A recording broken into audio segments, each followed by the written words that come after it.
అంత్యశ్రీ లేకుండా తెలంగాణ ఉద్యమం జరగలేదు. ఏ వేదిక మీదైనా ఏ పెదాల మీదైనా జయ జయ తెలంగాణ నానకుంటా తెలంగాణ ఉద్యమం తెలంగాణ రాష్ట్ర సాధన సాకారం కాలేదు. అలాంటి గొప్ప స్ఫూర్తి వచ్చిన తెలంగాణ రాష్ట్రంలో రాష్ట్రీయ గీతంగా తెలంగాణలో వెలుగొందుతుందని 4 కోట్ల ప్రజలు అనుకున్నప్పుడు ఆనాటి పాలకుల నిర్ణయాల వల్ల జయ హే జయ హే తెలంగాణ మూగబోయింది. అది శాశ్వతమని వాళ్ళు భ్రమపడ్డారు.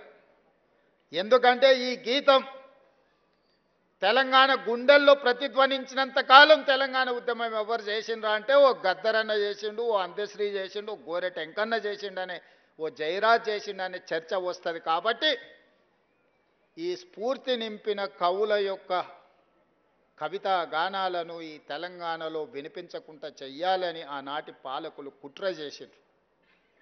నేను ఎక్కడో చదివిన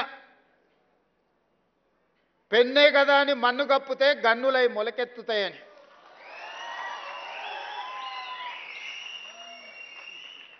కవి రాసే పెన్నుల మీద మన్ను కప్పితే అవి గన్నులై మొలకెత్తుతాయి, మీ గడీలను కుప్ప కూలుస్తాయన్న నినాదాన్ని నిజాన్ని చేసిండు అంత్యశ్రీ.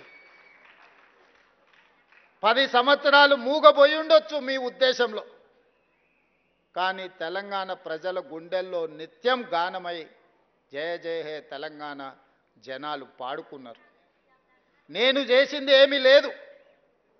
తెలంగాణ ప్రజలు పాడుకున్నది 4 కోట్ల తెలంగాణ ప్రజలు కోరుకున్న జయ జయ హే తెలంగాణను రాష్ట్రీయ గీతంగా ప్రకటించడమే కాకుండా ఈనాడు చదువుకునే ప్రతి బడిలో పాడాలి, చదువులు చెప్పే ప్రతి పుస్తకంలో రాయాలి అని ఈ ప్రభుత్వం ప్రజాప్రభుత్వం కాబట్టి నిర్ణయం తీసుకొని ఈనాడు పాఠ్య పుస్తకాలలో మొదటి అంశంగా జయ జయ హే తెలంగాణను చేర్చడం జరిగింది.